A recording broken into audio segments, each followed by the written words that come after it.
Hello everyone, welcome to Magnet Brains. I'm Vanya Narain, your IGKO, that's International GK Olympiad Educationist for grade 9th.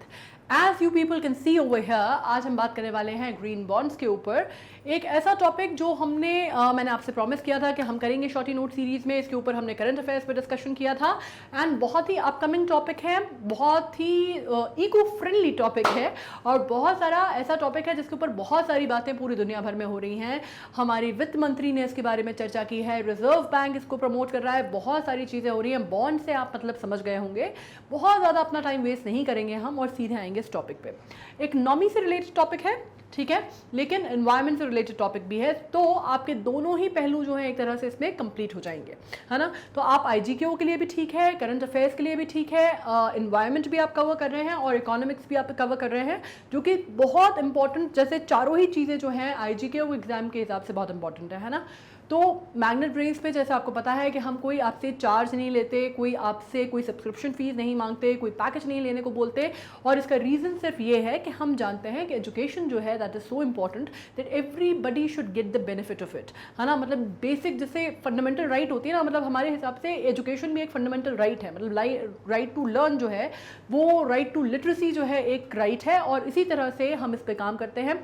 What we expect from you is that हम जितनी मेहनत करते हैं सारे educators आप तक पढ़ाई एजुकेशन पहुंचाने के लिए, एक्सेस कराने के लिए आपको भी थोड़ी मेहनत उतनी करनी पड़ेगी अपनी तरफ से कि आप उस कंसेप्ट को समझिए, ठीक है। बहुत जल्दी, बहुत ज़्यादा मैंने कहा टाइम वेस्ट नहीं करते, आ जाते हैं ग्रीन बॉन्ड्स पे। ग्रीन बॉन्ड्स का मतलब क्या होता है? सबसे पहले हम बात कर लेते हैं भाई ग्रीन बॉन्ड से समझते क्या हो। एक बात दिमाग में आ गया, ग्रीन मतलब हम एनवायरनमेंट से रिलेटेड है, इकोलॉजिकल कुछ टॉपिक है, ये हमारे समझ में आ रहा है ना। ग्रीन जब हम बात करते हैं तो हमें समझ में आता है भाई पर्यावरण की बात हो रही है, एनवायरनमेंट की बात हो रही है, ठीक है। और बॉन्ड्स से क्या समझ में आता है हमें? बॉन्ड से हमें समझ में आता है कि हम बात कर रहे हैं किसकी, हम बात करने वाले हैं बॉन्ड। सबसे पहले दिमाग में आता है एक तो वो दोस्ती वाला बॉन्ड होता है अपना, है ना, एकदम वो फीलिंग वाला, लविंग वाला बॉन्ड, उसकी बात नहीं हो रही है। दूसरा बॉन्ड कहाँ सा दिमाग में आता है? दूसरा बॉन्ड आता है हमारा फाइनेंशियल, है ना, इक्विटी बॉन्ड्स या शेयर्स और इस तरह की चीज़ें, जब बॉन्ड खरीदना, इन्वेस्ट करना, ये चीज़ें आती हैं। बिल्कुल, तो ये सेकंड वाला जो बॉन्ड है ना, इसको अपन पकड़ लेंगे और इसको अपन अमेलगेमेट कर देंगे ग्रीन के साथ, तो इससे अपन को मतलब समझ आएगा कि ग्रीन बॉन्ड्स क्या होते हैं, ठीक है। ग्रीन बॉन्ड्स बेसिकली एक तरह की फिक्स्ड इनकम होती है, जो financial instruments are fixed income financial instruments which are use to fund projects. ऐसे प्रोजेक्ट्स को फंड करने के लिए ये बॉन्ड्स जो हैं वो इन्वेस्ट किए जाते हैं या फाइनेंशियल इंस्ट्रूमेंट इनका यूज़ किया जाता है जो कि इको फ्रेंडली हो, एनवायरमेंटल फ्रेंडली हो, सस्टेनेबल डेवलपमेंट पे फोकस करते हो। अब इसमें बहुत सारी चीज़ें आ जाती हैं, इसमें रिन्यूएबल एनर्जी भी आ जाती है, इसमें क्लीन ट्रांसपोर्टेशन भी आ जाता है, बहुत सारी चीज़ें होती हैं जो क्लाइमेट बेनिफिट के लिए हो, या आप कह सकते हैं कि कार्बन एमिशन को रोकने के लिए हो। मतलब जो भी इस तरह के जो प्रोजेक्ट्स होते हैं ना, जिसमें सस्टेनेबल डेवलपमेंट की या इको फ्रेंडली या ग्लोबल वार्मिंग को रोकने की या क्लाइमेट चेंज के प्रति जागरूकता फैलाने वाले जो अभियान होते हैं, उसमें जो पैसा इन्वेस्ट होता है वो ग्रीन बॉन्ड्स के तहत किया जाता है, ठीक है। अब ये रेगुलर बॉन्ड की तरह ही होते हैं, with the key difference that the money raised from investor is used exclusively to finance project that have positive environmental impact such as renewable energy and green buildings, ठीक है। इको फ्रेंडली जो buildings होती हैं, eco friendly जो tourism होता है, उनकी हम बात कर रहे हैं, इसकी बात हो रही है। अब नॉर्मली बॉन्ड्स क्या होता है? नॉर्मली आपने किसी बॉन्ड में पैसा इन्वेस्ट किया, या आपने जैसे बोरोवर इन्वेस्टर दो लोग रहते हैं, आपने किसी बॉन्ड में पैसा इन्वेस्ट किया, तो उसका मतलब क्या होता है? उसमें वो पैसा जो है वो कहीं पे भी, किसी भी इक्विटी जो है वो किसी भी कैपिटल कहीं पे भी इन्वेस्ट किया जा सकता है। यहाँ पे ग्रीन बॉन्ड्स का बस ये फर्क है कि आपको मालूम है कि अगर भाई आपने ग्रीन बॉन्ड्स पे पैसा लगाया है या इन्वेस्टर ने पैसा इन्वेस्ट किया है, तो अश्योर्ड है उसको कि वो पैसा जो है वो किसी ऐसे काम में इस्तेमाल किया जाएगा जो कि ग्रीन इंफ्रास्ट्रक्चर बिल्ड करने के काम आएगा, या ग्रीन सस्टेनेबल डेवलपमेंट के काम आएगा, या जिसमें आप कह सकते हैं एनर्जी, रिन्यूएबल एनर्जी सेक्टर में काम आएगा, या जिसको आप कहते हैं सनराइज सेक्टर में काम आएगा, या फिर एनर्जी बिल्डिंग में काम आएगा, या ग्रीन बिल्डिंग इंफ्रास्ट्रक्चर बनाने में काम आएगा। मतलब बेसिकली जो भी होगा आपका पैसा जो है वो अच्छे काज के लिए इस्तेमाल किया जाएगा, है ना। अच्छा काज मतलब पर्यावरण से जुड़ा हुआ काज, पर्यावरण के लिए प्रो टाइप का जो काज होता है ना, उसके लिए आपका पैसा इस्तेमाल किया जाएगा, ठीक है। मोटा मोटा जो है मतलब ये है। अब क्या हुआ है? पॉपुलैरिटी ग्रीन बॉन्ड्स की राइज हुई है कंसिडरेबली, ये तो हमें मालूम है। आजकल जैसे मैं बोल रही हूँ ना, आजकल लोगों में जागरूकता थोड़ी ज़्यादा आई है। सोशल मीडिया आने के बाद स्पेशली जब हमें अवेयरनेस पता चली है। पहले क्या होता था, हम सिर्फ किताबों में ये चीज़ें पढ़ते थे कि ग्रीन हाउस इफेक्ट है, ओजोन लेयर में डिप्लीशन हो रहा है, ओजोन लेयर में होल हो गया है और आपके ग्लेशियर्स पिघल रहे हैं और सी वाटर जो पानी जो आइस है वो मेल्ट हो रही है, या ग्लेशियर जो है वो आपके जो पर्माफ्रॉस्ट है आपका वो जो पीटलैंड्स हैं वो ख़राब हो रहे हैं, या आपका जो वेटलैंड्स हैं वो डैमेज हो रहे हैं। ये सब चीज़ें हम पहले किताबों में पढ़ते थे, तो ये सिर्फ वो लोग पढ़ पाते थे जिनको उन किताबों से मतलब था, है ना, मतलब काइंड ऑफ। अगर आप, मैं लिटरेट लोग इसलिए नहीं कह रही हूँ क्योंकि not necessarily every literate people, not necessarily every literate man is into all this, right, into reading all this। तो क्या होता था, जिन लोगों को आपसे इससे मतलब था, मतलब जो एनवायरनमेंट के ऊपर पढ़ते थे, या जैसे आप लोग स्कूल वगैरह में पढ़ते हैं, तो आप लोग की नॉलेज जो है वो ट्रस्ट मी ग्रोन अप लोगों के हिसाब से आपको ज़्यादा होगी, क्योंकि आप वो चीज़ें पढ़ रहे हैं। हम लोग, या चलिए हम तो जैसे एजुकेटर्स हैं तो हमारी बात अलग है, लेकिन जब हम इस फील्ड में नहीं होते अगर, या हमारे आसपास के भी जो दोस्त हैं, जो हमारे दोस्त यार हैं, अगर हम उनसे बात करने बैठते हैं तो हम रियलाइज़ करते हैं कि लोग अपनी अपनी जद्दोजहद में, अपनी अपनी लाइफ में इतने उलझे हुए हैं कि वो इन्वॉल्व ही नहीं हो पा रहे हैं। उनको पता ही नहीं है आसपास दीन दुनिया में क्या चल रहा है। मतलब कोई किसी के पास सालों से कोई लोग होते हैं जिनके पास टाइम ही नहीं है कि भाई उन्होंने कोई मैगजीन फ्लिप करके देखी हो या कोई चीज़ पढ़ी हो उन्होंने, राइट, तो उनको भी अवेयरनेस नहीं थी। तो एक सोशल मीडिया की वजह से ये हुआ है, क्योंकि ये सोशल मीडिया हैंडल्स पे, फेसबुक पे, इंस्टा पे आजकल बड़े अभियान चलने लगे हैं, अवेयरनेस ड्राइव्स चलने लगी हैं, वीडियोस अपलोड होने लगे हैं, रील्स अपलोड होने लगी हैं। तो एटलीस्ट हर आदमी जो जिसके पास एकेडमिकली वो पढ़ने का या जानने का टाइम नहीं भी था, वो भी अब अवेयर हो गया है जो शॉर्टफॉल्स होते हैं उनसे, या उसको जो आप कह सकते हैं ना एनवायरमेंटल हैजर्ड्स हो रहे हैं उससे आपको अब फर्क पता चलने लगा है। ऐसा नहीं था पहले होता नहीं था, पहले भी होता था, अब जस्ट आप में जागरूकता आ गई है। एंड पीपल एक्चुअली, जो ड्राइव्स चलने लगी है ना, NGOs के पेजेस आ गए हैं, ड्राइव्स चलने लगी हैं, बड़ी बड़ी ऑर्गेनाइजेशन संगठन साथ में आ रहे हैं। तो अब क्या हो गया, एक आप कह सकते हैं एक अवेयरनेस भी आई है लोगों में, कि आपने देखा होगा ना ऑर्गेनिक प्रोडक्ट्स कितना ज़्यादा यूज़ करने लगे हैं लोग। आजकल मार्केटिंग इतनी ज़्यादा स्ट्रॉन्ग हो गई है ऑर्गेनिक प्रोडक्ट्स। ऐसा नहीं है कि ऑर्गेनिक, हमें पहले नहीं पता था कि पेस्टिसाइड्स का इस्तेमाल करना ख़राब बात है, या फर्टिलाइजर्स का इस्तेमाल करेंगे तो आपकी जो गुणवत्ता है वो कम होती है, ये हमको पहले भी पता था। लेकिन अभी ये जो एकदम, जिसको आप कहते हैं ना थोड़ा सा ब्रांड मार्केटिंग या ब्रांड पैकेजिंग की जो टाइम आ गया ना, कि ऑर्गेनिक प्रोडक्ट्स यूज़ करेंगे तो वो हेल्थ के लिए बेनिफिशियल हैं, तो लोग ऑर्गेनिक चीज़ें यूज़ करने लगे। सोया मिल्क चलने लगा है, organic tofu, organic millets, organic basil and jowar, आपको सब चीज़ें मिलने जाएंगी। And you would realise organic maize flour, मतलब लोग पहले एक्चुअली मक्के का आटा या ज्वार या बाजरा इस तरह से बोलते थे, तो वो लगता था बड़ा देहाती सा खाना है ना। आज अब क्योंकि आपने उसको ऑर्गेनिक का टैग लगा दिया है तो वो बड़ा इन हो गया है, राइट, ये फ़र्क आ गया है। तो इसी तरह जब सस्टेनेबल डेवलपमेंट की, एनवायरनमेंट की भी बात करते हैं, तो पहले बहुत कम छोटे स्तर पे संस्थाएं होती थी जिनको पता नहीं होता था कि उनको मार्केटिंग कैसे करनी है, तो वो अपनी बात लोगों तक नहीं पहुंचा पाती थी। आजकल क्या हो गया, थोड़ा सा इस तरह का ना आप कह सकते हैं एक माहौल सा बन गया है कि अगर आप ये कर रहे हैं तो यू आर वेरी अवेयर और you are very responsible citizen, and what is that people get the marketing head of it, right. आपने अगर कहीं पैसा इन्वेस्ट किया, आप उसको टैग कर सकते हैं, that you know tag save earth, save the world, environment, for the environment, I for the environment, बहुत सारे टैग्स चलते हैं। तो उससे क्या होता है ना, लोगों को भी पता चलता है कि आप इतने अच्छे काज कर रहे हैं, तो और 10 लोग उससे प्रमोट होते हैं।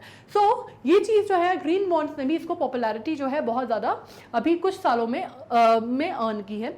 और भी संस्थाएं करती हैं। वर्ल्ड बैंक ने इसको पहले ही निकाला था 2007 में। अपने यहाँ RBI ने कहा कि भाई अब थोड़ा सा टाइम सही है, अब ऐसा दौर आ गया है जब ग्रीन बॉन्ड्स अपने यहाँ लॉन्च किए जा सकते हैं और लोगों से बोला जा सकता है कि इसमें निवेश करो, ठीक है। अब क्या हो रहा है, driven primarily by investor embracing social responsible investing and not a better risk and return potential over conventional bond. अब क्या होता है कि आप जब कन्वेंशनल बॉन्ड्स की बात करते हैं तो उसमें रेट ऑफ इंटरेस्ट अलग होता है, उसमें रिटर्न के जो मुनाफे की जो दर होती है वो अलग होता है ना। तो अब लोगों को क्या है कि वो एक लॉन्ग टर्म के लिए इन्वेस्ट कर रहे हैं, भले ही उनको उतना रिटर्न मिले नहीं मिले जितना उनको कमर्शियल बॉन्ड से मिलेगा, तो भी लोगों को लग रहा है, एक तो पहली बात कि RBI की क्रेडिबिलिटी है, ज़्यादातर पब्लिक सेक्टर करते हैं, बड़े कॉर्पोरेट हाउसेस करते हैं, छोटे मोटे कॉर्पोरेट हाउसेस तो करते भी नहीं है, राइट। तो एक उनको लगता है कि चलो ठीक है, मतलब एक कम से कम आप एक बेहतरीन काज कर रहे हैं, आप एक ऐसा काज कर रहे हैं जो सामाजिक है, मतलब you are trying to repay to the society that you live in, right. ये भी जो एक फंडा है ना, ये बहुत अच्छा है, पॉजिटिव पॉजिटिव है, ये पॉजिटिव इन्फ्लुएंस है सोशल मीडिया का, that you have come up to think this way कि now it is your time to repay to the society. तो ये एक तरह से रीपेमेंट ऑफ द सोसाइटी के तौर पे भी लोग इसमें इन्वेस्ट कर रहे हैं। कोई भी organisation such as government, corporation या financial institution can issue green bonds, पर बेसिकली ये बड़े ऑर्गेनाइजेशन ही करते हैं, छोटे मोटे जो ऑर्गेनाइजेशन हैं वो नहीं करते। ठीक है, ज़्यादातर पब्लिक सेक्टर होते हैं, प्राइवेट सेक्टर में भी बड़े कॉर्पोरेट हाउसेस होते हैं और फाइनेंशियल इंस्टीट्यूशंस भी कर लेते हैं। ग्रीन बॉन्ड्स के टाइप क्या क्या होते हैं हम ये डिस्कस कर लेते हैं। अब जब ये बात हो रही है तो मैंने जैसे कहा कि आरबीआई ने इसको इशू किया है, ठीक है, रिजर्व बैंक ऑफ इंडिया इसको लेके आया है। इसके बाद recourse to the issuer green use of proceed bonds, recourse to the issuer, use of proceed to the sub portfolio of Green Protect. Issuer defines the usage and set up the internal process to track and report, also sometimes cited as corporate green bonds. ठीक है, इसमें क्या होता है, आपको trekking और reporting, ये दो जो फीचर्स हैं ये इसको थोड़ा सा डिफरेंट करते हैं और ये इसको अपर हैंड भी देते हैं। ठीक है, ये आप क्वेश्चन के माध्यम, अगर आप क्वेश्चन की दृष्टि से देखें तो बहुत इंपॉर्टेंट है। इसमें इशूअर डिफाइन करता है यूसेजेस, किस तरह से यूसेज होना है उसका, और वो सेटअप करता है इंटरनल प्रोसेस उसको ट्रैक करने का भी और रिपोर्ट करने का भी। ठीक है, तो ये जो है ये पार्ट इंपॉर्टेंट है इसका। इसको कई बार आप इसको कई बार देखेंगे तो उसको कॉर्पोरेट ग्रीन बॉन्ड्स के नाम से भी जाना जाता है। दूसरी बात हो गई green use of proceed revenue bonds. ठीक है, नॉन रिकोर्स बोलते हैं इसको। नॉन रिकोर्स का मतलब क्या होता है, non recourse to the issuer कहा जाता है इसको, जिसका मतलब होता है पोर्टफोलियो बॉन्ड्स। ठीक है, पोर्टफोलियो बॉन्ड्स का मतलब ये होता है कि bonds holders have recourse to pledged cash flows, revenue stream, fees, taxes, etc. of selected project. Use of proceed may go to related, unrelated green project, usage declared and tracked by the issuer. यहाँ पे ये difference है। ठीक है, यहाँ पे जो trekking है वो भी होती है लेकिन वो इशूअर के थ्रू होती है। यहाँ पे जो फर्स्ट हैंड यूजर है उसके थ्रू इसकी ट्रैकिंग होती है, पहली चीज़। और दूसरी बात होती है नॉन रिकॉर्ड्स होते हैं ये, मतलब ये रिकॉर्ड्स होता है pledge cash flow, bonds holders have recourse to pledge cash flow, revenue streams, fees, taxes etcetera on selected project. जिस भी प्रोजेक्ट को आपने फंड करने की बात की है, या जो भी ग्रीन बॉन्ड से जो भी फंडेड प्रोजेक्ट है, मे बी आप रिन्यूएबल एनर्जी का प्रोजेक्ट उठा सकते हैं या क्लीन ट्रांसमिशन का प्रोजेक्ट उठा सकते हैं, जो भी प्रोजेक्ट है वो उस प्रोजेक्ट में किस तरह का कैश फ्लो होगा, रेवेन्यू स्ट्रीम्स किस तरह की होंगी, फीस, टैक्सेशन जो भी होगा फॉर द सेंड प्रोजेक्ट, उसके लिए काम किया जाता है। और इसकी यूज जो है प्रोसीड का, ये जा सकता है related unrelated to the green project, usage declared and tracked by the issuer. यहाँ पे बस फर्क ये है कि इशूअर जो है वो ट्रैक करता है, फर्स्ट पार्टी जो है वो ट्रैक कर रही है। ठीक है, ग्रीन प्रोजेक्ट बॉन्ड्स। अब ग्रीन प्रोजेक्ट बॉन्ड्स क्या होते हैं, फॉर द सिंगल और multiple green project for which the investor has direct exposure to the risk of the project with और without potential recourse to the issuer. ये single या multiple की बात आ गई यहाँ पे। ठीक है, इसमें जो मेन पॉइंट्स हैं वो समझो, है ना, बहुत ज़्यादा कंफ्यूज होने की बात नहीं है। हमें सिर्फ समझना है कि ग्रीन बॉन्ड्स क्या हैं और काहे के लिए इस्तेमाल होते हैं, क्योंकि अपकमिंग टॉपिक है, पूछा जा सकता है। ठीक है, तो उसमें कंफ्यूजन नहीं होना है आपको कि कॉर्पोरेट बॉन्ड्स क्या होते हैं, अगर कोई पूछे तो ये आपको पता होना चाहिए। ग्रीन प्रोजेक्ट बॉन्ड्स क्या होते हैं ये आपको पता होना चाहिए कि सिंगल और मल्टीपल ग्रीन प्रोजेक्ट जो होते हैं जिनके लिए इन्वेस्टर जो है has direct exposure to the risk of the project, मतलब अगर वो रिस्क है जो प्रोजेक्ट का, उसका जो है वो भी बेयर जो है वो आपका जो इन्वेस्टर है उसके ऊपर कुछ ना कुछ परसेंटेज ऑफ द रिस्क जो है वो भी ट्रांसफर होगा विद और without potential recourse to the issuer. इसको हम कहते हैं ग्रीन प्रोजेक्ट बॉन्ड्स। ठीक है,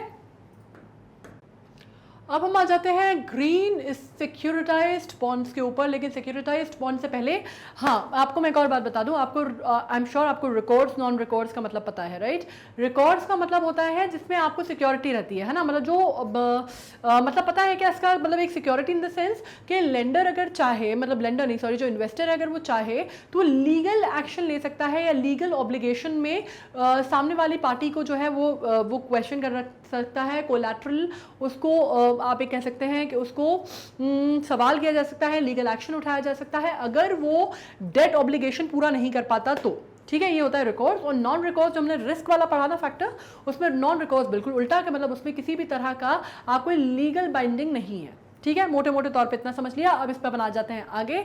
bond collateralised by one or more specific projects including but not limited to covered I bonds, ABS and other structures. इसका मतलब है कोलैटरलाइज्ड तो है बॉन्ड, लेकिन वो एक या एक से ज्यादा स्पेसिफिक प्रोजेक्ट्स पे, लेकिन उसमें आप क्या कर रहे हैं, पर उस पर कोई लिमिटेड नहीं है to covered I bonds, ABS and other structures. ठीक है, the first source of repayment is generally the cash flow.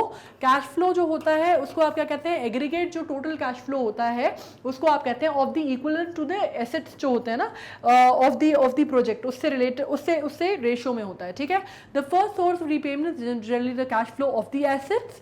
This type of bond, for example asset tracked securitization of rooftop solar PV and of energy efficiency assets।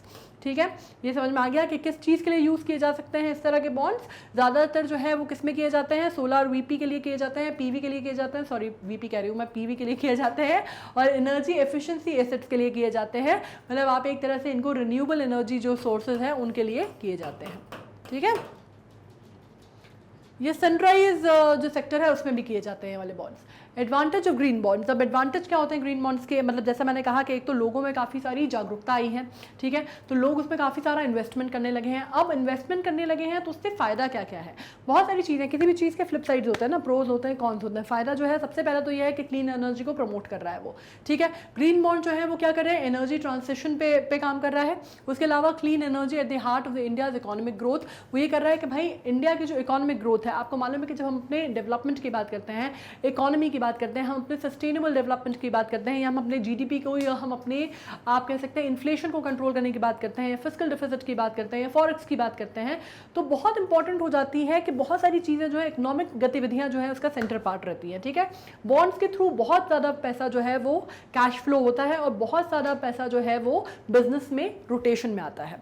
तो अगर वो green bonds के through आता है तो उसमें एक चीज़ होगा कि आप क्लीन एनर्जी को, या environmental sustainable project, environmental friendly project, environmentally sustainable projects को आप सेंटर में रख रहे हैं, पाइवट में रख रहे हैं of the India's economic growth, economic development. वो बहुत इंपॉर्टेंट पार्ट है। सेकंड आ गया more specifically green bond finance project aimed at energy efficiency, मतलब वो एनर्जी एफिशिएंसी में पे फोकस करते हैं, वो ऐसे सेक्टर पे फोकस कर रहे हैं जो कि अगर डेवलपमेंट होगा, अगर उसमें पैसे का इनफ्लो बढ़ेगा, कैश इनफ्लो बढ़ेगा, तो उससे ना सिर्फ आपके इन्वायरमेंटल ट्रबल्स जो हैं वो थोड़े से आप उसको लोअर डाउन कर सकते हैं, इन्वायरमेंटल हैजर्ड्स को आप कंट्रोल कर सकते हैं। आपका जो एक लंबा फोकस आप लेके चल रहे हैं, आपके व्हीकल्स को आप प्रमोट करने की बात कर रहे हैं, या आपके कार्बन एमिशन को आप रोकने की बात कर रहे हैं, या अभी आपको जैसे मालूम है कि बहुत ज़्यादा चीज़ें जो हैं वो इस तरह से बढ़ रही हैं कि हमारे यहाँ आप फिलहाल जैसे अभी आपको मालूम होगा कि न्यूज़ में चल रहा है बहुत ज़्यादा कि बहुत ज़्यादा कैंसिल की जा रही हैं, बहुत सारी ट्रेन्स जो हैं वो रेलवेज रद्द कर रहा है,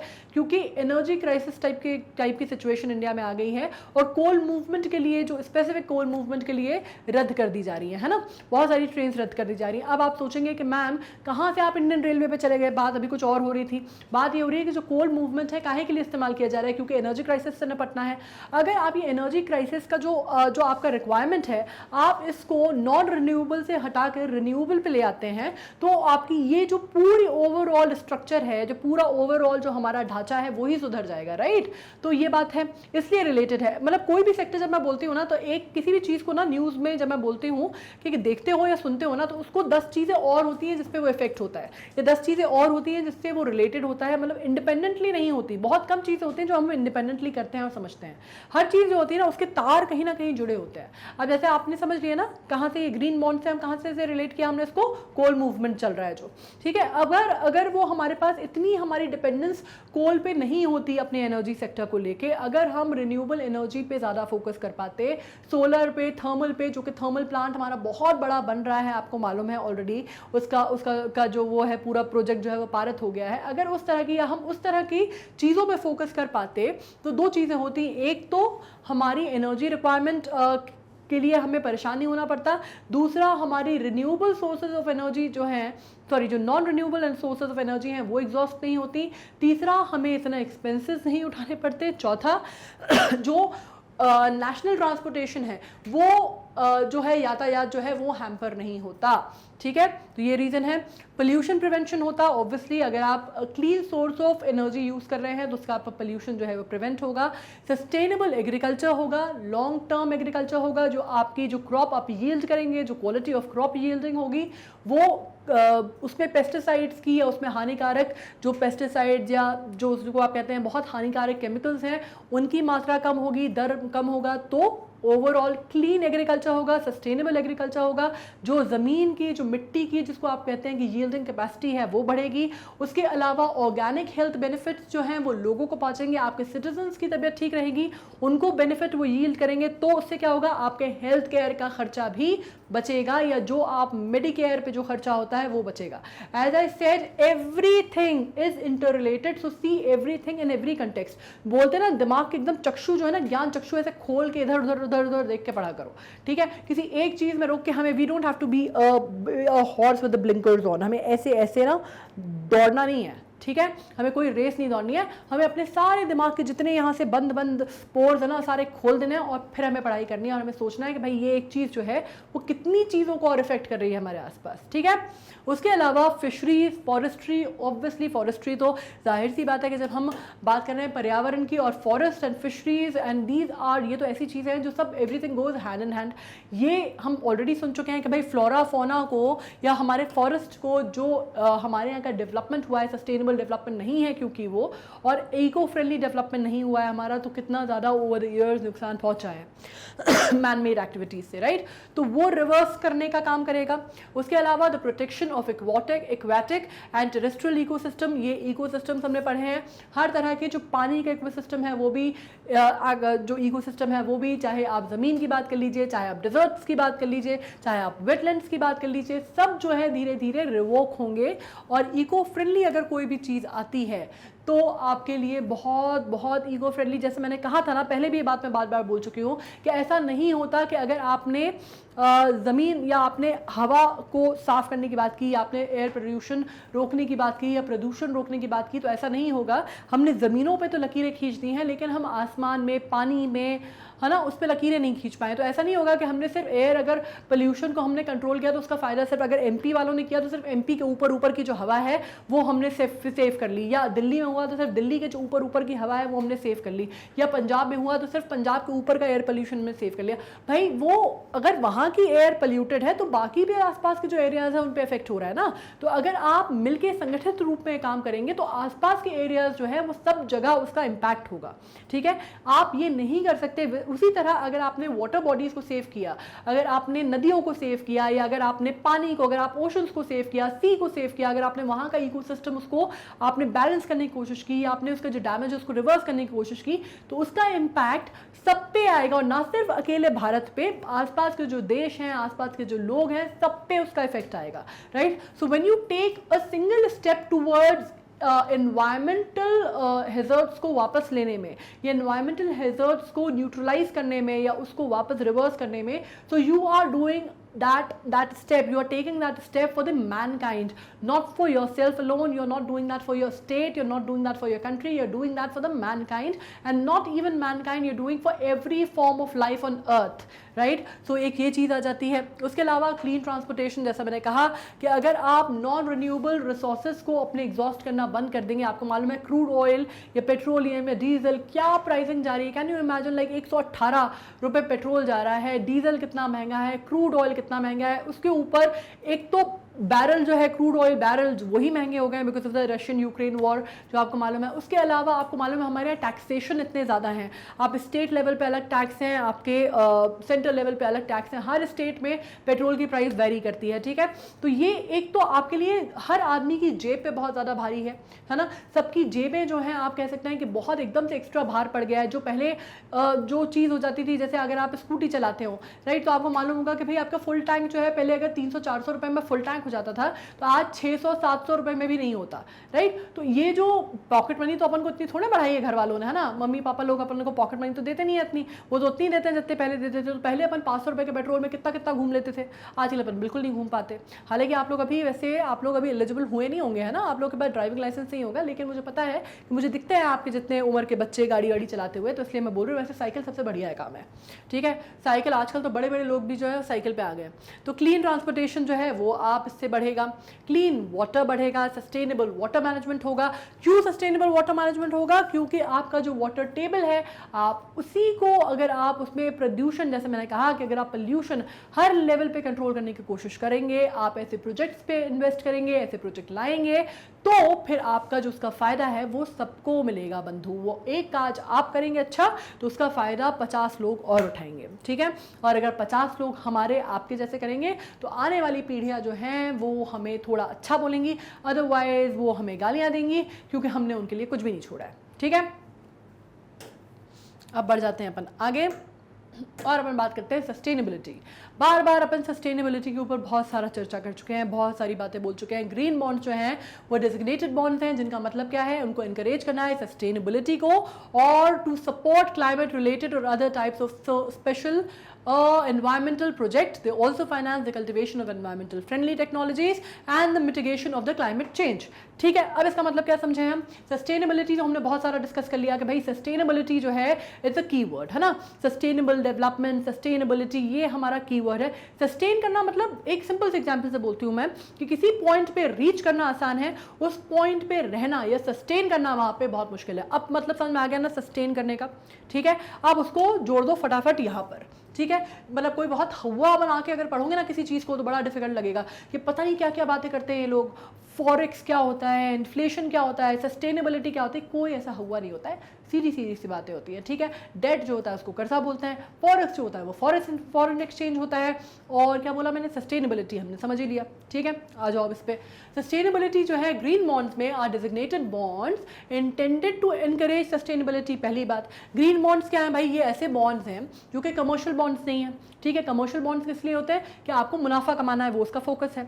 इसमें भी मुनाफा कमा सकते हो आप, लेकिन वो फोकस में नहीं है, ठीक है। तो ये फोकस कहाँ कर रहे हैं, ये सस्टेनेबिलिटी को एनकरेज करने के लिए करते हैं। दूसरी बात, इनका मतलब है कि क्लाइमेट रिलेटेड जो चीज़ें हैं उनको, या स्पेशल इन्वायरमेंटल प्रोजेक्ट्स जो हैं उसमें पैसा लगता है, ये तो अपन बात कर ही चुके हैं, ठीक है, कि अब ये क्लाइमेट फ्रेंडली भी हैं। दूसरी बात, ये also finance the cultivation of environmental friendly technologies. अब ये आपको ये भी समझना होगा कि इसमें ठीक है प्रोजेक्ट्स जो आ रहे हैं वो अलग अलग प्रोजेक्ट्स वो ला तो ज़रूर रहे हैं, जैसे आप कह सकते हैं कि विंड टर्बाइन का प्रोजेक्ट आ गया, या आप बात कर सकते हैं सोलर एनर्जी का प्रोजेक्ट आ गया, या आप बात कर सकते हैं क्लीन एनर्जीज का प्रोजेक्ट आ गया, या आप जो भी बात कर लें XYZ, उसमें अब ऐसी भी प्रोजेक्ट्स आ सकते हैं, इसमें ऐसी भी चीज़ें आएंगी जो कि ग्रीन टेक्नोलॉजी को, ग्रीन जिसको आप बोलते हैं ग्रीन टेक्नोलॉजी को प्रमोट करें, या ग्रीन टेक्नोलॉजी के जो मैकेनिज्म है उसको बनाने में मदद करें, ठीक है। तो आप एक तरह से उसको कह सकते हैं कि उसको एनवायरमेंटल फ्रेंडली टेक्नोलॉजीज या एनवायरमेंटल फ्रेंडली मशीन्स बनाने में भी जो चीज़ें हेल्पफुल हो, टूल बनाने में भी जो चीज़ हेल्पफुल हो, वो भी इसी के अंतर्गत आएगा। या फिर जो बात करते हैं अंदर mitigation of the climate change, कि आप क्लाइमेट चेंज जो हो रहा है उसके ऊपर भी आप चर्चा करेंगे, उसके ऊपर भी रिलेटेड प्रोजेक्ट्स बनेंगे कि भाई किस तरह से आपको उसको कंट्रोल करना है, जो अपना कार्बन एमिशन है उसको किस तरह से कंट्रोल करना है, क्या क्या स्टेप्स लिए जा सकते हैं, वो सब कुछ इसमें आ जाएगा, है ना। मतलब मोटे मोटे तौर पर कहानी वही है जो अपन डिस्कस कर रहे थे टाइम से। अब लॉन्ग टर्म फंड्स क्या है, ग्रीन बॉन्ड्स मार्केट जो है वो ग्लोबली एक्सपैंडिंग है at the fast pace and will help India access long term funds at competitive rates, ठीक है। अब बात करते हैं मुनाफे की, है ना। अपन ने बात जो अभी तक की वो अपन ने किसकी की, अपन ने बात की अभी तक जन कल्याण की। अब बात करते हैं अपन जो बिजनेस का पहली चीज़ है मुनाफा, जो लोग इन्वेस्ट करते हैं, तो ठीक है कि वो जन कल्याण के काम के लिए तो कर रहे हैं, लेकिन कहीं ना कहीं वो सोचते हैं कि यार थोड़ा हमारा फायदा भी हो जाए तो क्या ही बुरा है ना।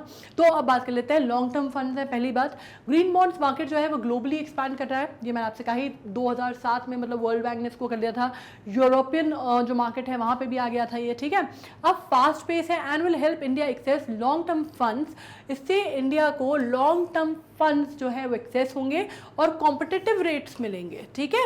तो मतलब ऐसा नहीं है कि घाटे का सौदा है ये, ऐसा नहीं है कि हम जन कल्याण का काम कर रहे हैं तो हमें किसी तरह का नुकसान है, मतलब ये फायदे का ही सौदा है, ठीक है, ये समझ गए।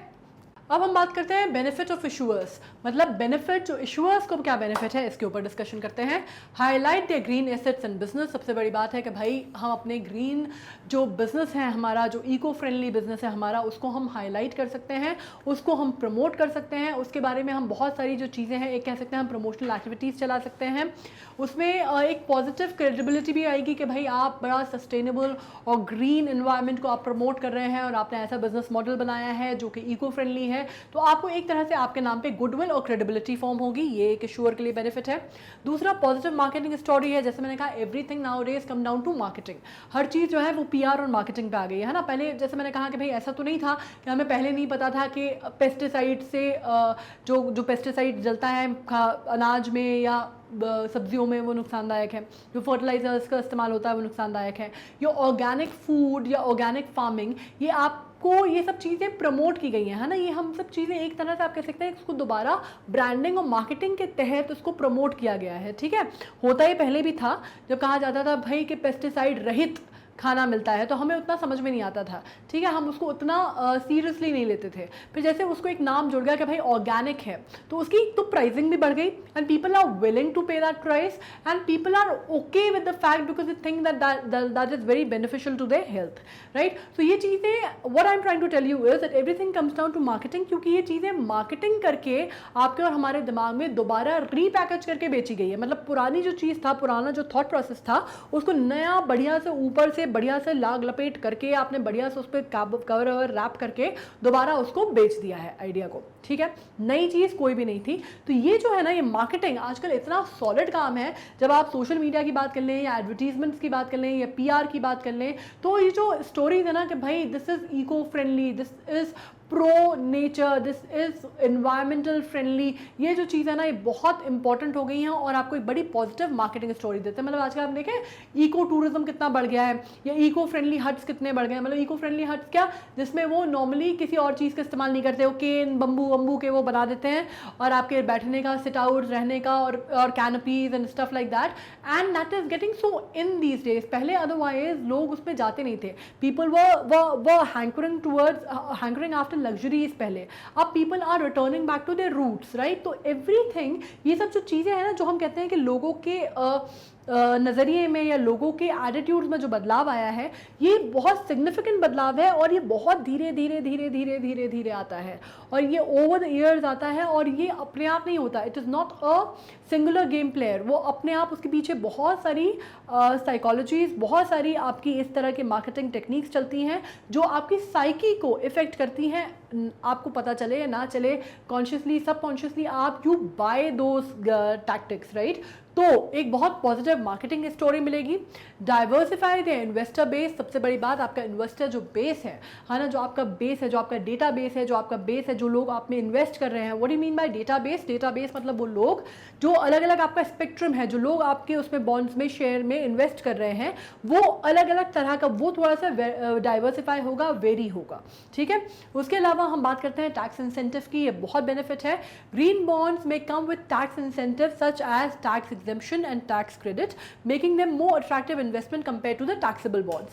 आपको मालूम है हमारे यहाँ जब हम टैक्सेशन की बात करते हैं, या आपको मालूम है 31 मार्च को कैसी हड़बड़ी मचती है, कभी मम्मी पापा वगैरह से पूछेगा कि किस तरह का भाई कि वो टैक्स फाइल करना है और इनकम टैक्स भरना है और IT रिटर्न भरना है। आपने सुने होंगे ना ये टर्म्स, आपको अभी ज़रूरत नहीं पड़ती, थैंकफुली आप इन झमेलों से बचे हुए हैं। लेकिन ये जो टर्मोलॉजी होती है, अब इसमें कई बार बोलता है ना कि भाई आपकी सेविंग्स क्या हैं, आपकी कौन कौन सी पॉलिसीज़ हैं। कई बार पूछा जाता है कि भाई कौन कौन सी पॉलिसीज़ ले रखी हैं, बताओ, टैक्स रिबेट मिलेगा, टैक्स एग्जेम्पशन मिलेगा या टैक्स में छूट मिलेगी, ये चीज़ें सुनी होंगी, राइट। तो ग्रीन बॉन्ड जो होते हैं इसमें टैक्स एग्जेम्पशन होता है, कहीं में बहुत ज़्यादा टैक्स रिबेट मिलता है, तो आपको एक तरह से टैक्स क्रेडिट मिलता है। तो जो टैक्सेबल बॉन्ड्स हैं जिसमें आपको टैक्स की कोई छूट नहीं मिल रही, उनसे बेटर आइडिया है इन्वेस्टमेंट के हिसाब से, है ना। तो आपको काफ़ी अमाउंट ऑफ जो परसेंटेज है वो आपको बेनिफिट मिल जाता है, टैक्स आपका नहीं कटता है, ठीक है।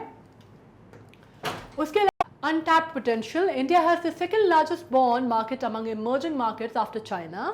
ठीक है, जब हम डेवलपिंग इकोनॉमीज की बात करते हैं तो इंडिया बहुत बड़ा मार्केट माना जाता है बॉन्ड्स के लिहाज से, राइट मतलब आप मान सकते हैं कि चाइना के बाद सेकंड नंबर आता है हमारा, मतलब चाइना के बाद हमारा पॉपुलेशन में भी सेकंड नंबर आता है, लेकिन बॉन्ड्स में भी हमारा जो बॉन्ड शेयर है उसमें हमारा सेकंड नंबर आता है, जिसमें हम बात करते हैं इमर्जिंग मार्केट की।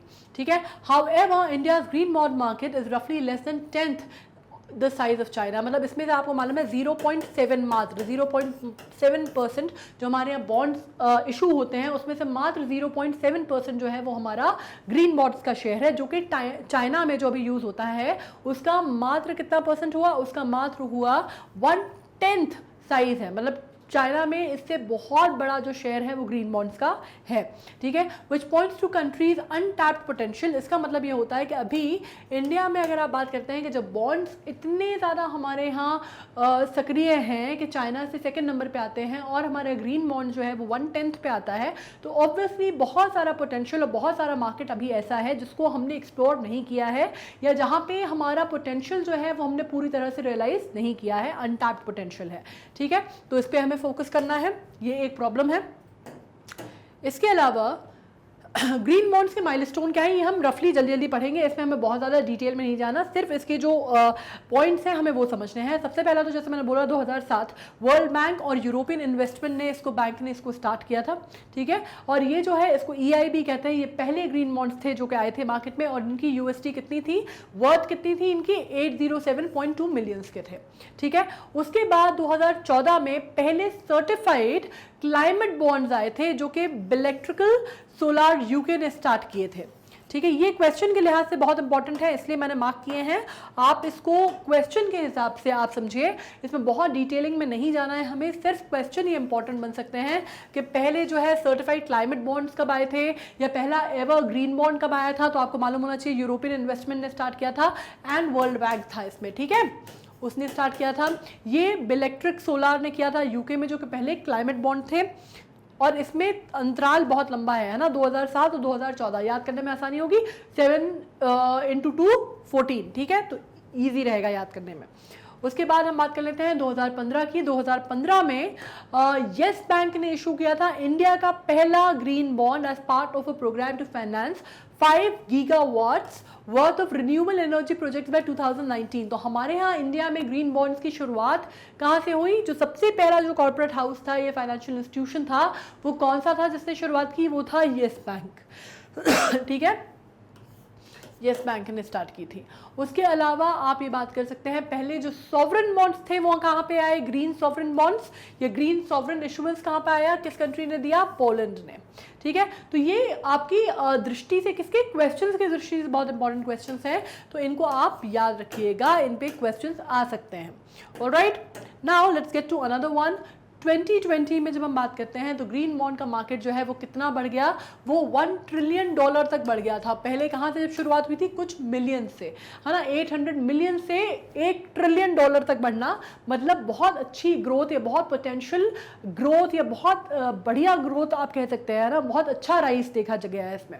इसके अलावा 2021 में गाजियाबाद नगर निगम GNN ने अनाउंस किया successfully raising and listing India first green bond, जो कि किसने किया है, म्युनिसिपल बॉन्ड ने किया है ना। म्युनिसिपल ऑर्गेनाइजेशन जो है, जो म्युनिसिपल कॉर्पोरेशन होता है, वो पहला म्युनिसिपल कॉर्पोरेशन बन गया गाजियाबाद नगर निगम। आपको मालूम है ना, बड़े उसमें नगर निगम होते हैं, म्युनिसिपल कॉर्पोरेशंस, म्युनिसिपल कमीशंस होते हैं, म्युनिसिपल कॉर्पोरेशंस होते हैं, नगर निगम, नगर पालिका, वो चीज़ें क्लियर है आपको। तो पहला 2021 में, मतलब वेरी रिसेंटली, पहला सक्सेसफुल रेस किया है लिस्टिंग का पहला ग्रीन बॉन्ड, म्युनिसिपल बॉन्ड जो है वो गाजियाबाद ने इशू किया है। Again this is very important question wise. उसके अलावा अगर हम बात करते हैं कि चैलेंजेस क्या है ग्रीन बॉन्ड्स के साथ, मतलब कुछ तो अब हमने इसके प्रोस तो समझ लिया कि भाई बहुत अच्छी चीज़ है, सस्टेनेबल डेवलपमेंट में हेल्प करेगा, आपका ओवरऑल जो आपका आप कह सकते हैं कि एक तरह से आपकी क्रेडिबिलिटी, गुडविल भी इंक्रीज करेगा, आपको ग्लोबल मार्केट, आपका ग्लोबल क्रेडिबिलिटी बढ़ाएगा, ग्लोबल प्लेटफॉर्म में आपको एक तरह की आपकी पॉजिटिव इमेज देगा, छवि बनाएगा, वो सब कुछ ठीक है। लेकिन चैलेंजेस क्या है जो हम इसके साथ फेस कर रहे हैं। पहली बात तो जैसे मैंने कहा कि हमारे बॉन्ड्स जो हैं, हमारी जो सक्रियता है, या हमारे फाइनेंशियल इंस्टीट्यूशंस जो हैं, लोग जो हैं जो बॉन्ड्स में इन्वेस्ट करते हैं वो चाइना के बाद दूसरा नंबर है, लेकिन हमारी जो ग्रीन बॉन्ड्स में जो इन्वेस्टमेंट करने की जो संख्या है लोगों की वो बहुत कम है। मतलब 1/10% जो है भाग जो है वो हमारी कैपेसिटी है इन्वेस्टमेंट की ग्रीन बॉन्ड्स में। ठीक है, एक तो वो अपने आप में बहुत बड़ा चैलेंज है। उसके अलावा क्या क्या चैलेंज है? सॉवरेन क्रेडिट रेटिंग है। इंडिया की करंट सॉवरेन क्रेडिट रेटिंग जो है वो इंडिकेट करती है that many green bonds would require credit enhancement in order to attract international investors. अब बात यह है कि इंटरनेशनल इन्वेस्टर्स, क्या बात होती है कि जब हम बात करते हैं इसमें से दो चीज़ें होती हैं, इसमें फॉरेक्स भी एक इसका बहुत बड़ा हिस्सा है। ठीक है, फॉरेक्स इसका बहुत बड़ा हिस्सा होता है। किसी भी फाइनेंशियल जब हम बात करते हैं फाइनेंशियल डीलिंग्स की, तो forex becomes a very integral part of it. तो इसमें बात हो रही है सॉवरेन क्रेडिट रेटिंग की। हमारे जब हम सॉवरेन क्रेडिट रेटिंग की बात करते हैं वो इंडिकेट करता है कि अभी ग्रीन बॉन्ड्स को अभी क्रेडिट एनहांसमेंट की ज़रूरत है, क्रेडिट रेटिंग की और क्रेडिट एनहांसमेंट की ज़रूरत है अगर उसको फॉरेन के जो इन्वेस्टर्स हैं उनको अट्रैक्ट करना है, या उनको चाहिए कि बाहर के विदेशी निवेशक हैं वो उसमें पैसा लगाएं, तो अभी हमें अपनी क्रेडिट रेटिंग बढ़ानी है ग्रीन बॉन्ड्स की। दूसरी बात, demand and performance of green bonds would depend on the robustness of the bond market of the country। अब ये इस पे डिपेंड करता है, बहुत सारी चीज़ों पर डिपेंड करता है कि ये क्रेडिट रेटिंग क्या है या क्रेडिट रेटिंग आप कैसे बढ़ा सकते हो, वो डिपेंड करता है demand and performance of the green bonds. वो किस पे डिपेंड करता है? आपके रोबस्टनेस, क्या आपको उसका जो पर्टिकुलर सेक्टर है वो कितनी रोबस्ट है या कितनी पोटेंशियली या कितनी स्पीड में वो ग्रो कर रहा है या फ्लरिश कर रहा है, उस पर डिपेंड करता है। ठीक है, ग्रोथ, प्रमोशन या परफॉर्मेंस या इन्वेस्टमेंट जो होंगे वो सब कुछ इस पे डिपेंड करते हैं कि मार्केट कितनी जल्दी वो कैप्चर कर रहा है या कितनी जल्दी वो बढ़ रहा है, तेजी से बढ़ रहा है। ठीक है, दूसरी बात आ रही है रेगुलेटरी अनसर्टेनिटी। यहाँ पे कोई किसी भी तरह की एक रेगुलेटरी असर्टेनिटी है, मतलब किसी भी तरह की सर्टेनिटी नहीं दी गई है। कोई भी रेगुलेशंस जो हैं वो बहुत ही ज़्यादा स्थापित नियम नहीं है ना। तो ये एक बहुत बड़ी प्रॉब्लम है कि regulatory uncertainty is also created by situation where tariff is unilaterally revised or allotted tenders are cancelled. अब इसमें कई बार क्या होता है कि टेरिफ जो है वो आपने पता चला कि एक पार्टी जो डिस्कस कर रही है, जो काम कर रही है, मतलब बायलैटरल तो आपको मालूम है कि भाई दो के बीच में जब नेगोशिएशंस हो रहे हैं, यूनिलैटरल मतलब एक ही जो पार्टी है, सिंगल पार्टी जो है, कई बार वो टेरिफ जो है वो अपने हिसाब से जो प्राइजेस हैं, जो कीमतें हैं, उसको अपने हिसाब से रिवाइज कर ले रही है without even giving any formal intimation to the people और to the parties that are involved. ठीक है, एक तो वो चीज़ें हैं। या फिर पता चला कि आपने टेंडर एलोकेट किए, टेंडर जो है अलॉट कर दिए, आपने टेंडर आपने कॉल किए, उसकी बिडिंग हुई, टेंडर एलोकेट हुए, उसके बाद आपने अलॉटेड टेंडर्स जो हैं पता चला कि वो आपके पास जो भी आपकी शॉर्टफॉल्स थे, आपकी जो भी इंटरनल आपके झमेले होंगे उसके कारण आपने क्या किया, आपने उनको कैंसिल कर दिया या कॉल ऑफ कर दिया। ठीक है, तो आपकी क्रेडिबिलिटी जो है वो जा रही है क्योंकि इसमें कोई रेगुलेटरी मापदंड नहीं फिक्स किया गया है। बाकी आगे का प्रॉब्लम क्या है? ग्रीन वॉशिंग एक बहुत बड़ी प्रॉब्लम है। मतलब ग्रीन वॉशिंग हम किसको बोलते हैं? As a concept refers to the deceptive promotion of the perception that an organisation product aims और policies are environmental friendly. Green washing एक आप तरह का कह सकते हैं मार्केटिंग गिमिक आप कह सकते हैं। ठीक है, एक होक्स मार्केटिंग गिमिक आप कह सकते हैं, जिसमें यह बोला जा रहा है कि भाई एज अ कंसेप्ट आप रिफर करते हैं डिसेप्शन को, मतलब आपने एक तरह से एक धोखा या आपने एक तरह से एक फॉल्स क्लेम किया है कि जो प्रमोशन है, परसेप्शन बनाया जा रहा है कि ऑर्गेनाइजेशन जो है वो जिसमें पैसा लगा रही है, जो ऑर्गेनाइजेशन के जो प्रोडक्ट है वो क्या कर रहे हैं, वो इको फ्रेंडली है, या उसकी जो पॉलिसीज हैं, जो एम्स हैं वो फ्रेंडली है, वो क्लाइमेट फ्रेंडली है या इको फ्रेंडली है। ठीक है, तो ये एक तरह से वो गिमिक जो है वो बनाया जा रहा है या उसको इस तरह से आप फॉर्मुलेट कर रहे हो। ठीक है, ये बात आ रही है सामने। अब इसमें एक और चीज़ आ रही है सामने कि भाई इस तरह की चीज़ें जो हैं वो भी बहुत ज़्यादा होती हैं कि आपने पहले उसको प्रमोट तो अलग तरह से किया, आपने प्रमोट तो उसको बेनिफिट लेने के लिए आपने ये प्रमोट कर दिया कि हम इको फ्रेंडली हैं या हम ग्रीन बॉन्ड्स पे इन्वेस्ट कर रहे हैं, या आपने पॉजिटिव उसकी मार्केटिंग की, बाद में पता चलता है कि सच्चाई कुछ और निकलती है। ठीक है, तो ये वाली प्रॉब्लम्स बहुत हैं। दूसरी बात यह है कि with no single global standard और recognised legal definition and the market criteria based on the voluntary compliance, it is difficult to conclusively say if some bonds are green or not, hence there is growing skepticism around the greenness of the green bond। अभी जैसा मैंने कहा कि क्या हुआ, पहले तो आपने उसको प्रमोट कर दिया कि भाई ये ग्रीन बॉन्ड्स हैं, हम इसका जो भी इसका आपका जो फंड आएगा, जो मनी आएगा, जो कैश फ्लो होगा वो हम एनवायरमेंटल फ्रेंडली प्रोजेक्ट में लगाएंगे या हम किसी रिन्यूएबल रिसोर्स में लगाएंगे, जो भी जिस भी तरह के हम समझ गए ना कि ग्रीन बॉन्ड्स में क्या होता है कि आपको किसी ऐसे प्रोजेक्ट में लगाना है जो कि एनवायरमेंटल फ्रेंडली हो। आपने प्रमोट कर लिया, लोगों ने उसमें पैसा भी लगा दिया, निवेश भी आ गया, आपके पास कैपिटल भी आ गया। बाद में पता चलता है कि क्योंकि कोई स्टैंडर्डाइज्ड आपकी जिसको बोलते हैं पॉलिसी नहीं है, कोई भी इंटरनेशनल स्टैंडर्ड नहीं है, कोई भी मानक नहीं है जिस पे आपको बैठना है, तो क्या होता है उसका नतीजा, उसका जो फ्लिप साइड है वो ये होता है कि बाद में पता चला कि कोई मार्केट जिसको बोलते हैं ना, कोई रेगुलेशन नहीं है, कोई लीगल बाइंडिंग नहीं है, तो उसके चक्कर में क्या होता है कि बाद में पता चलता है कि यार पैसे तो हमने डाले थे ग्रीन बॉन्ड के नाम पे, और वो हमने दिए थे एक पॉलिसी के लिए कि सस्टेनेबल डेवलपमेंट होगा या रिन्यूएबल एनर्जी पे पैसा लगेगा, बाद में पता चलता है कि वो तो कहीं और ही लग गया, या वो जो ग्रीन बॉन्ड्स हैं वो पता चला ग्रीन बॉन्ड्स ना हो के नॉर्मल या कमर्शियल बॉन्ड्स हो गए, है ना। तो उसमें जो मानक जो तय नहीं है ना, वो कई बार बहुत ज़्यादा प्रॉब्लम क्रिएट कर रहा है, या वो बहुत बड़ी दिक्कत क्रिएट करता है, और उससे क्या होता है ग्रोइंग, उसकी वजह से स्केप्टिसिज्म जो है लोगों में बढ़ रहा है, कि पता चलता है कि 2-3 ऐसे केसेस हो गए तो फिर क्या होता है कि एक जो छवि है, जो गुडविल है मार्केट में, वो खराब होती है ना। आपको मालूम है कि बिजनेस जो है वो क्रेडिट पे चलता है या गुडविल पे चलता है, तो अगर वो आपकी खराब हो गई, स्केप्टिसिज्म आ गया लोगों में कि यार पता नहीं है ग्रीन बॉन्ड कह के पैसे लेते हैं, पर ये सच में ये ग्रीन प्रोजेक्ट्स में इन्वेस्ट करते हैं या कहीं और मनी लगा देते हैं, तो वो ग्रीन बॉन्ड्स की ग्रीनरी जो है ना, जिसको हम बोलते हैं, उस पर क्वेश्चन उठ रहा है, तो वो अपने आप में एक बहुत बड़ा प्रॉब्लम है या बहुत बड़ी हिंड्रेंस है, ठीक है। उसके बाद हम बात करते हैं बोरोइंग कॉस्ट की। बोरोइंग कॉस्ट इन्फॉर्मेशन एसिमेट्री की। The cost of issuing green bonds has generally remained higher than the other bonds in India. अब जो इशूएंस रहता है, जो आपको एक प्राइसिंग रहती है ना, वो नॉर्मल जो कमर्शियल बॉन्ड्स हैं उससे ज़्यादा रखी गई है इंडिया में, ठीक है।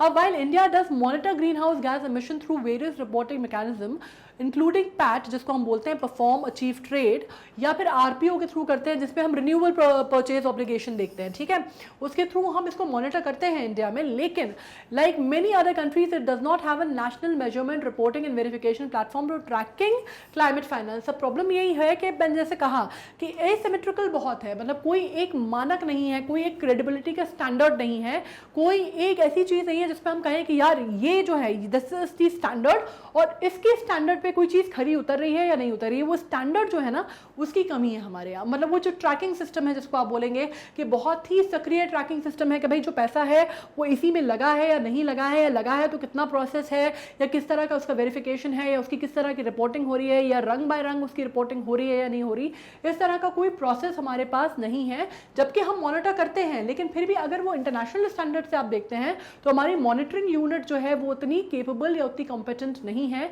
या उतनी वेल डेवलप्ड नहीं है, और इस वजह से स्केप्टिसिज्म है लोगों में कि क्या वो ग्रीन बॉन्ड में पैसा लगाएं या नहीं लगाएं, ठीक है। जबकि उसको आरबीआई की बैकिंग है, लेकिन फिर भी लोग थोड़ा सा झिझकते हैं, चूक रहे हैं, पीछे हो रहे हैं थोड़े से। Market infrastructure development.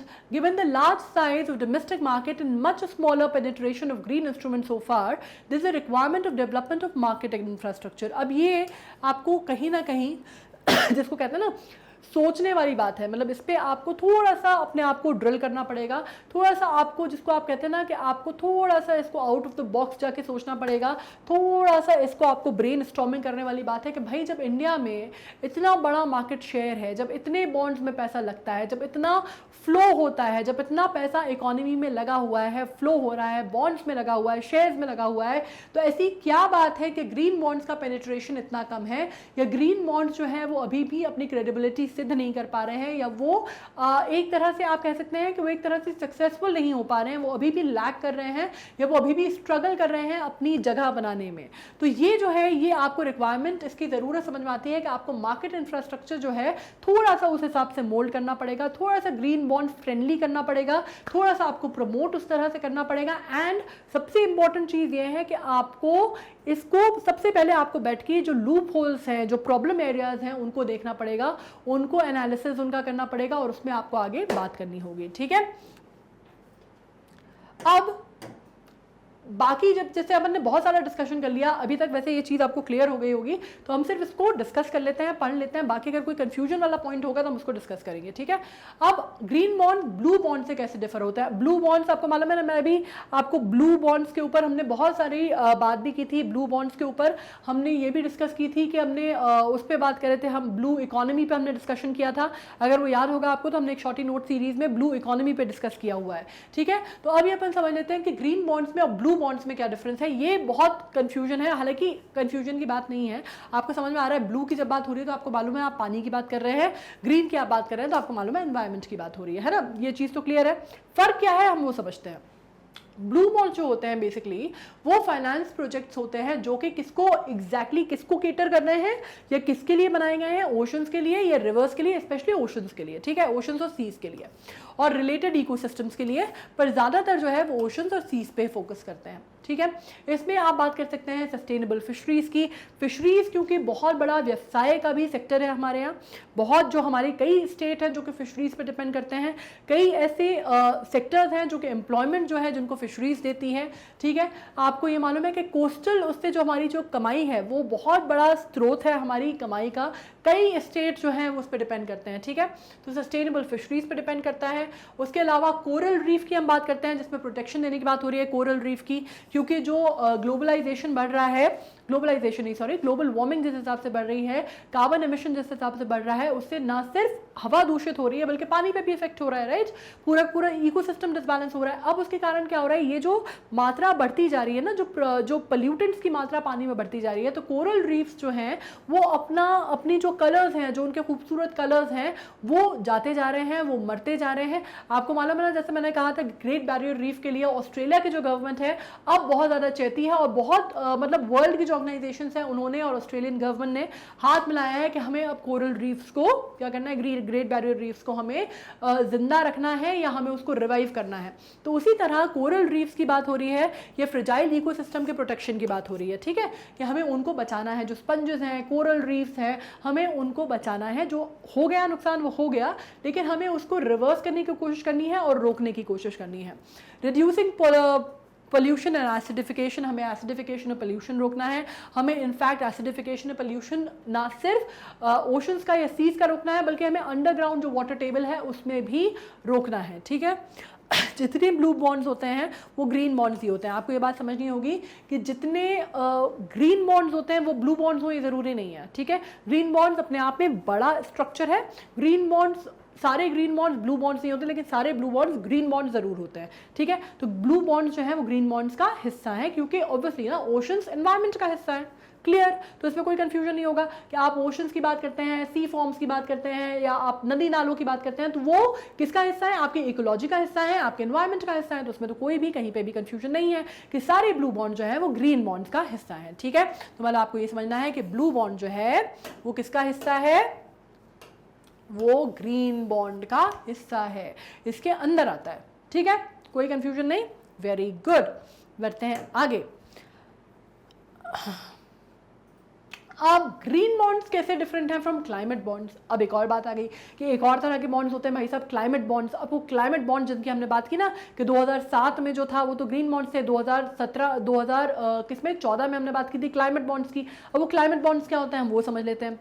Green bonds and climate bonds कई जगहों पे कई बार वो इंटरचेंजेबली भी ये लोग यूज़ कर लेते हैं, ठीक है। मतलब एक की जगह दूसरा बोल दिया, दूसरे की जगह एक बोल दिया, जैसे अपन कंप्लीट और फिनिश यूज़ करते हैं ना, कई बार एक ही जैसे अपन साथ में यूज़ कर लेते हैं, इंटरचेंज कर लेते हैं कई बार। लेकिन ज़रूरी नहीं है कि हर बार वो सेम ही हो, कई बार उनका कंटेक्चुअल मीनिंग अलग अलग भी हो जाता है। Some authorities use the latter term specifically project focusing on reducing carbon emission, ठीक है। अब बेसिक जो फर्क है वो ये है, ग्रीन बॉन्ड्स में जैसे आपके ब्लू बॉन्ड्स भी आ गए, ठीक है, ग्रीन बॉन्ड्स में आपकी रिन्यूएबल एनर्जी भी आ गई। आपको फॉरेस्ट अगर सेव करना है, उसका अगर कोई आपका का कोई प्रोजेक्ट है तो वो भी आपके ग्रीन बॉन्ड्स में आ गया, वो क्लाइमेट उस बॉन्ड्स में भी आएगा, ठीक है। कोई भी चीज़ आप समझ लीजिए, क्लीन ट्रांसपोर्टेशन, क्लीन ट्रांसमिशन, ये सब कुछ। लेकिन कुछ अथॉरिटीज़ डिफर कैसे कर देती है क्लाइमेट बॉन्ड को वो कहती है कि भाई जो कार्बन एमिशन है या कार्बन फुटप्रिंट कम करने के लिए जो चीज़ यूज़ हो रही है, वो जो प्रोजेक्ट उस पर फोकस कर रहे हैं, वो कैसे कार्बन एमिशन को कंट्रोल करेंगे या कार्बन फुटप्रिंट को कम करेंगे, वो जो है वो स्पेसिफिकली जो है, या आप एलिवेट कैसे करेंगे इफेक्ट्स ऑफ क्लाइमेट चेंज इनके यूसेज से या इनके जो गैसेस एमिशन है इनके थ्रू, तो उसको आप बोलते हैं क्लाइमेट बॉन्ड्स, ठीक है। तो ये उन्होंने बोल दिया कि होता है क्लाइमेट बॉन्ड्स, ठीक है। अब क्लाइमेट बॉन्ड इनिशिएटिव जो है वो क्या कहता है, is an organisation that seeks to establish standard for certifying climate bonds. Climate bonds का इनिशिएटिव जो है इज़ एन ऑर्गेनाइजेशन, एक ऑर्गेनाइजेशन है, बाकायदा प्रॉपर ऑर्गेनाइजेशन है जो कि सीक करती है establishment to standard for certifying climate bonds. ठीक है, थोड़ा बहुत क्लियर हुआ ना कि ये आप ज़्यादातर फोकस कहाँ पे करता है, कार्बन एमिशन पे, या कार्बन एमिशन या ग्रीन हाउस इफेक्ट को कम करने पे, या जो आपके टेम्परेचर न्यूट्रलाइज करने के लिए जो प्रोजेक्ट्स हैं उन पे, या फिर आप कह सकते हैं कि जो आपके जो भी कार्बन फुटप्रिंट्स हैं उनके जो भी प्रोजेक्ट्स हैं जो कि ऐसा वर्क करते हैं कि उसको आप कंट्रोल कर सको, उन प्रोजेक्ट्स को हम स्पेसिफिकली क्लाइमेट बॉन्ड्स के उससे करते हैं। और क्लाइमेट बॉन्ड्स अपने आप में इनिशिएटिव है। ठीक है, इनिशिएटिव जो है वो एक ऑर्गेनाइजेशन के तहत कार्य करता है। क्लियर हो गया। अब बहुत सारी समस्याएं जो अपन डिस्कस कर लेते हैं, अपन आगे का वे फॉरवर्ड भी सोचते हैं कि भाई चलो दिक्कतें हमने बहुत सारी बात कर ली, हमने क्या होता है ये समझ लिया, क्या नहीं होता है ये समझ लिया, क्या दिक्कतें आ रही हैं ये समझ ली, अब आगे का रास्ता क्या है हम ये समझते हैं। वे फॉरवर्ड क्या है, पहली बात तो भाई डिक्रीज करना पड़ेगा कॉस्ट में, है ना। सीधी सीधी सी बात है कि आपको कॉस्टिंग जो है वो कॉस्ट इफेक्टिव तो रखना पड़ेगा, क्योंकि बाकी सब ठीक है जन कल्याण, अभी इंडिया में हमारे यहाँ अभी लोगों में इतनी अवेयरनेस नहीं आई है कि वो अगर उनको पैसा मुनाफा ज़्यादा मिल रहा हो तो वो ना करके आपके पर्यावरण के लिए बात करें। अगर इतने इतने अच्छे हो जाएं, इतने अगर इको फ्रेंडली और इतने इन्वायरमेंटल फ्रेंडली अपन हो जाएं, तो दुनिया में ये सब जो चल रहा है ये सब रुक नहीं जाएगा, राइट। तो आपको थोड़ा सा देखिए प्रैक्टिकल ग्राउंड्स पे आपको डिक्रीज करनी पड़ेगी कॉस्ट इफेक्टिव रखना पड़ेगा। Any form of decrease in the cost of the raising green bond in view of the generally high cost of issuing the same in India is key to making it attractive for project developers. तो भाई project developers भी क्या है, वो चाह रहे हैं at the end of the day, लोग क्या चाहते हैं, मुनाफा कमाना, है ना। बिजनेस कर रहे हैं, फिलंथ्रॉपी तो कर नहीं रहे हैं, वो बिजनेस करना चाह रहे हैं। तो प्रोजेक्ट डेवलपर्स क्या है, वो चाहते हैं कि भाई आप कॉस्ट इफेक्टिव कर दो तो हमारे लिए भी फायदा होगा, लोग जो है वो भी ज़्यादा इन्वेस्ट करेंगे तो उनके लिए हर तरह से बेटर होगा, हम उतने ज़्यादा इनिशिएटिव ला सकते हैं, राइट। तो कॉस्ट इफेक्टिव करना है। दूसरी बात, इनकरेज करनी है ग्रीन बॉन्ड्स को। अब इसको कैसे कर सकते हैं, गवर्नमेंट में explore formulating principle and standard for certification of climate change project from an issuers perspective if the policy framework of the country provides a direct financial or compliance related incentive for tagging project as green, the same would also encourage green bonds as mode of finance। ये बात समझ में आई। क्या हो रहा है कि भाई आप बात हो रहे हैं कि गवर्नमेंट को एक्सप्लोर करने पड़ेंगे, जो सरकारें हैं, चाहे वो स्टेट की सरकारें हों चाहे वो सेंटर की सरकार हो, उनको फॉर्मुलेट करनी पड़ेंगी नई पॉलिसीज़। उनको ये देखना पड़ेगा कि उनको नए प्रिंसिपल्स ईजाद करने पड़ेंगे, पॉलिसीज़ फॉर्म करनी पड़ेंगी, स्टैंडर्ड करना पड़ेगा certification of climate change project का। और उनको क्या करना पड़ेगा, एक इशूअर्स पर्सपेक्टिव से, भाई आपको जो आदमी इशू कर रहा है उस ऑर्गेनाइजेशन के पर्सपेक्टिव से आपको ये सोचना पड़ेगा कि फ्रेमवर्क में आप क्या क्या चेंजेस कर सकते हैं, पहली चीज़। दूसरी बात आप क्या कर सकते हैं कि कंट्री जो है भाई वो क्या एक्सपेक्ट करता है, कोई भी पॉलिसी जो प्रोजेक्ट डेवलपर है वो क्या एक्सपेक्ट करता है कि भाई हमारी जो सरकारें हैं उनसे हमें सहयोग मिलेगा, है ना। वो हमें किसी भी तरह का आप ये कह सकते हैं कि इंसेंटिव देंगी, या इंसेंटिव नहीं भी देंगी तो रियायत देंगी, या हमारा जो प्रोजेक्ट है उसको प्रमोट करेंगी, और उसको एक तरह का आप फाइनेंशियल सपोर्ट नहीं भी देती हैं, डायरेक्ट फाइनेंशियल कोई एड नहीं भी प्रोवाइड करती हैं, तो कम से कम कंप्लायंस जो है वो रिलेटेड आप कोई सर्विसेज देंगे या आप कोई ऐसी सर्विसेज रेंडर करेंगे जिसके तहत आपका जो प्रोजेक्ट है, या कम से कम एक इंसेंटिव आप एक टैग कर देंगे कि भाई ये जो प्रोजेक्ट है ये ग्रीन प्रोजेक्ट है, ठीक है। अब अगर आप उसको ग्रीन प्रोजेक्ट अगर आप घोषित कर देते हैं तो ना सिर्फ आपको इंसेंटिव मिलेगा बल्कि आपको एड्स मिल सकती हैं, आपको इंटरनेशनल ऑर्गेनाइजेशंस जो हैं उससे आप एड मांग सकते हैं, अलग आप फाइनेंशियल इंस्टीट्यूशंस पे जा सकते हैं। तो बहुत सारी चीज़ें जो है वो पॉलिसी मेकर्स जो है वो कर सकते हैं, किसके लिए, जो डेवलपर है उसके लिए, जो प्रोजेक्ट डेवलपर है उसके लिए, ठीक है। तो उसको एक तरह का एज मिल जाएगा, और उसकी वजह से ये जो पैसा है जिससे वो मार्केट कर सकता है उसको, this is a green project and it's a certified green project by the authorities, या हमें क्रेडिबिलिटी है इसकी कि ये ग्रीन प्रोजेक्ट है, तो उसमें फिर पैसे का निवेश जो है वो ज़्यादा उस तरह की मार्केटिंग प्लान कर सकता है और लोगों से निवेश की मांग कर सकता है, गुहार लगा सकता है, या उस चीज़ को मार्केट इस तरह से कर सकता है कि ज़्यादा से ज़्यादा ग्रीन बॉन्ड जो हैं वो बिके, ठीक है। अब आ जाता है अट्रैक्ट ग्लोबल इन्वेस्टर्स। जैसे मैंने कहा कि ग्लोबल इन्वेस्टर्स को अट्रैक्ट करना बहुत इंपॉर्टेंट है, क्योंकि इंटरनेशनल इन्वेस्टमेंट अगर होगा, अगर बाहर के इन्वेस्टर्स आएंगे तो आपकी इकोनॉमी बूस्ट होगी। कैसे होगी, फॉरेन एक्सचेंज के थ्रू भी होगी, ठीक है। Introduction of project with perspective green bond issuance and strategic green bond issuance by government and semi government institution would help in improving global investor sentiments and Indian green bond market. अगर आप इसमें जितना ज़्यादा foreign investment होगा, जितने लोग इसमें आएंगे, बड़े बड़े बड़े इंस्टीट्यूशन, बड़े बड़े संस्थाएं अगर इससे जितना जुड़ेंगी, पहली चीज़ तो उसमें क्रेडिबिलिटी आएगी। दोनों चीज़ें, क्रेडिबिलिटी आप कह सकते हैं एक गिविंग फैक्टर भी है, टेकिंग फैक्टर भी है, रिसीविंग फैक्टर भी है, ठीक है। अगर क्रेडिबिलिटी होगी, अगर सरकार की बैकिंग होगी, क्रेडिबिलिटी होगी, अगर एक प्रोजेक्ट में क्रेडिबिलिटी होगी तो इन्वेस्टर्स जो हैं वो अट्रैक्ट होंगे, तो वो आएंगे। और अगर इन्वेस्टर्स आ रहे हैं तो उसकी क्रेडिबिलिटी अपने आप बढ़ेगी और बाकी जो प्रोजेक्ट्स हैं वो भी आपके बूस्ट अप होंगे, ठीक है। तो इसके लिए आपको क्या करना है, अगर आपको इशुएंस है स्ट्रैटेजिक ग्रीन बॉन्ड इशुएंस जो है गवर्नमेंट या सेमी गवर्नमेंट इंस्टीट्यूशंस को, उनको इम्प्रूव करना होगा ग्लोबल इन्वेस्टर मार्केट, ठीक है। कॉस्ट इफेक्टिव होना चाहिए, ग्लोबल इन्वेस्टर मार्केट बनना चाहिए। और सबसे बड़ी बात, जो ग्लोबल स्टैंडर्ड के हिसाब से पॉलिसीज़ जो हैं वो उस हिसाब से निर्मित होनी चाहिए और स्टैंडर्ड जो है मानक वो तय होने चाहिए, ठीक है। इसके साथ आ गए हैं हम एंड पे ग्रीन बॉन्ड्स के। आई होप आपको सब चीज़ें क्लियर होंगी। Green bond, blue bond, climate bond, क्या प्रॉब्लम है, क्या दिक्कत है, क्या आगे का रास्ता है, सब कुछ क्लियर होगा, है ना। अब इसमें कोई दिक्कत नहीं है, कोई परेशानी नहीं है। हमारी सरकार जो है इसको बहुत ज़्यादा प्रमोट करने की कोशिश कर रही है। क्यों प्रमोट करने की कोशिश कर रही है वो भी अपन ने डिस्कस कर लिया। वैसे मुझे नहीं लगता कि इसमें कोई भी कन्फ्यूजन है, बहुत ही सिंपल सा टॉपिक था, हमने और सिंपली पढ़ा है, तो मुझे नहीं लगता। लेकिन अगर कोई कन्फ्यूजन है तो आपको मालूम है कि आपको क्या करना है, आपको जाना है मैग्नेट ब्रेन्स की वेबसाइट पे। मैग्नेट ब्रेन्स की वेबसाइट पे जाके आप क्या करेंगे, आप लॉगिन करेंगे तो फिर जितने भी हमारे कोर्सेज चलते हैं वो आपको मालूम है, टॉप कोर्सेज जो भी हमारे K-12 से लेके आपको NTSC, ओलंपियाड सब कुछ मिलेगा। ओलंपियाड पे जाना है, क्लिक करना है, जैसे यहाँ पे ओलंपियाड लिखा है ना, इस पर क्लिक करोगे तो इस तरह का पेज ओपन हो जाएगा।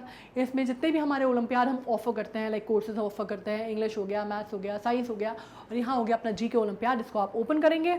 इसमें जो भी आप पढ़ना चाहते हैं वो आपको इस तरह से चैप्टर वाइज आपको सीक्वेंस ऑर्डर में मिलेगा, ठीक है। मतलब इसमें आपको ओवरव्यू मिल जाएगा, स्टैटिक GK मिल जाएगा, करंट अफेयर्स मिल जाएगा। इसी में आप नीचे देखेंगे तो शॉर्टी नोट सीरीज मिलेगा आपको, और उसमें आपको ये ग्रीन बॉन्ड्स वाला मिल जाएगा, ठीक है।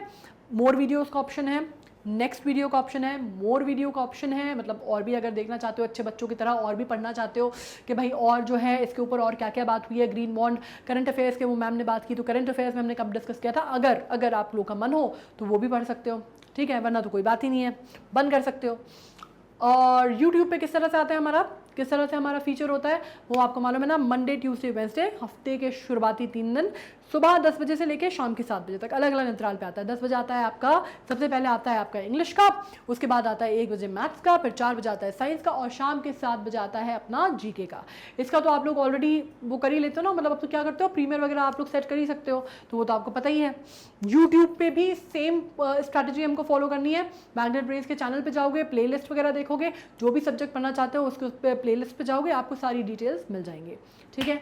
All you need to do is what, like, share and subscribe, so that और भी लोगों को पता चले, फ्री में एजुकेशन मिले और उनको पता चले कि भाई है क्या ये ग्रीन बॉन्ड्स, किस टाइप की बला है, या हम किस बारे में बात कर रहे हैं। बाकी हमारे रेगुलर अपडेट जो है वो आपको FB पे भी मिल जाते हैं, इंस्टा पे भी मिल जाते हैं। कोई अगर क्वेश्चन है, प्रॉब्लम है तो आप कमेंट सेक्शन में लिख सकते हैं, मैं आपको उसका जवाब दूंगी।